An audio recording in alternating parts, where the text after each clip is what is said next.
கேரள மாநிலம் எர்ணாகுளம் அருகே உள்ள மலையாற்றூர் பகுதியைச் சேர்ந்தவர் 19 வயதான சித்ரபிரியா. பெங்களூருவில் உள்ள கல்லூரியில் விமான கட்டுமானம் குறித்த ஏவியேஷன் பட்டப்படிப்பு படித்து வந்தார். கடந்த வாரம் கோவில் திருவிழா நிகழ்ச்சியில் கலந்து கொள்வதற்காக சொந்த ஊரான மலையாற்றூர் வந்த நிலையில் சனிக்கிழமை ஷாப்பிங் சென்று வருவதாக கூறி வீட்டை விட்டு சென்றவர் இரவு வெகு நேரமாகியும் வீடு திரும்பவில்லை. இதனால் அதிர்ச்சியடைந்த பெற்றோர் பெரும்பாவூர் காலடி காவல் நிலையத்தில் புகார் அளித்தனர்.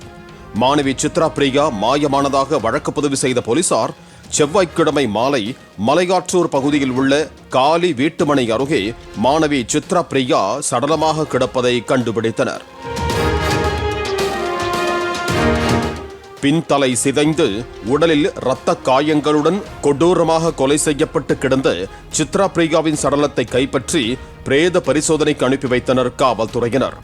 அக்கம் பக்கத்தில் உள்ள சிசிடிவி காட்சிகளை கைப்பற்றி விசாரணை நடத்திய போது சித்ரபிரியா சனிக்கிழமை அன்று நள்ளிரவு தனது நண்பருடன் இருசக்கர வாகனத்தில் செல்வதை கண்டுபிடித்தனர்.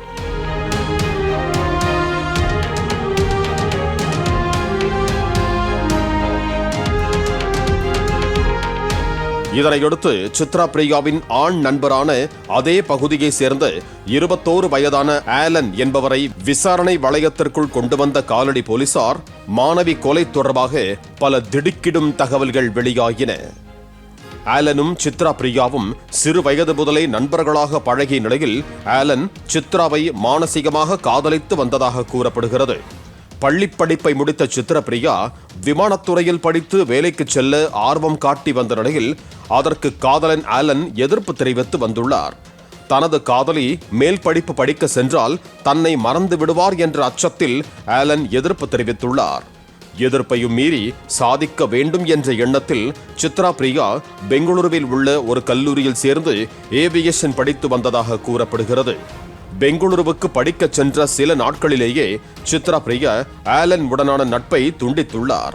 அடிக்கடி செல்போனில் பேசச் சொல்லி டார்ச்சர் செய்த ஆலனின் செல்போன் எண்ணையும் பிளாக் செய்துள்ளார்.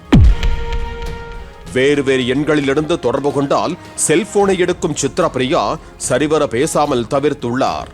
இதனால் அவர் மீது ஆலன் கோபத்தில் இருந்திருக்கிறார். இந்த நிலையில் கோவில் திருவிழா நிகழ்ச்சியில் பங்கேற்க சித்ரபிரியா சொந்த ஊருக்கு வந்திருக்கும் தகவல் அறிந்த ஆலன் சனிக்கிழமை அன்று செல்போன் மூலம் தொடர்பு கொண்டு நண்பர்களின் பார்ட்டி என்று பைக்கில் ஏற்றி அழைத்து சென்றுள்ளான். மது அருந்திய ஆலன் போதை தலைக்கேறிய நிலையில் சித்ரபிரியாவை இருசக்கர வாகனத்தில் அங்குள்ள காலி வீட்டுமனை பகுதிக்கு அழைத்து சென்றுள்ளான். போதை மயக்கத்தில் இருந்த சித்ரபிரியாவின் செல்போனை பறித்து பார்த்தபோது அவர் வேறு ஒரு இளைஞருடன் பழக்கத்தில் இருப்பது தெரிய வந்துள்ளது. மேலும் அந்த இளைஞருடன் சித்ரபிரியா நெருக்கமாக புகைப்படங்கள் எடுத்துக் கொண்டதும் தெரிய வந்ததால் வாக்குவாதம் முற்றிய நிலையில் சித்ரபிரியா உன்னை காதலிக்கவில்லை என்றும் ஒரு நண்பராகத்தான் பழகி வந்தேன் என கூறியதோடு கல்லூரியில் படிக்கும் சக ஆண் நண்பரை காதலிப்பதாகவும் கூறியதால் ஆலனுக்கு கடுமையான ஆத்திரம் ஏற்பட்டுள்ளது. சித்ரபிரியாவை பிடித்து இழுத்து கீழே தள்ளி தாக்கி தரையில் கிடந்த கல்லை எடுத்து பின்னந்தலையில் சர்ற மாறியாக அடித்தே கொலை செய்ததாக ஆலன் வாக்குமூலம் அளித்ததாக போலீசார் தெரிவித்தனர். ஆலன் மீது கொலை வழக்கு பதிந்து கைது செய்த பெரும்பாவூர் காலடி போலீசார் ஆலன் மற்றும் சித்ரபிரியாவுடன் சம்பவத்தன்று மது பார்ட்டியில் பங்கேற்ற சக நண்பர்களுக்கு இந்த சம்பவத்தில் தொடர்பு உள்ளதா என விசாரணை நடத்தி வருகிறார்கள். மது மட்டுமல்ல, கூடா நட்பும் கேடு தரும்.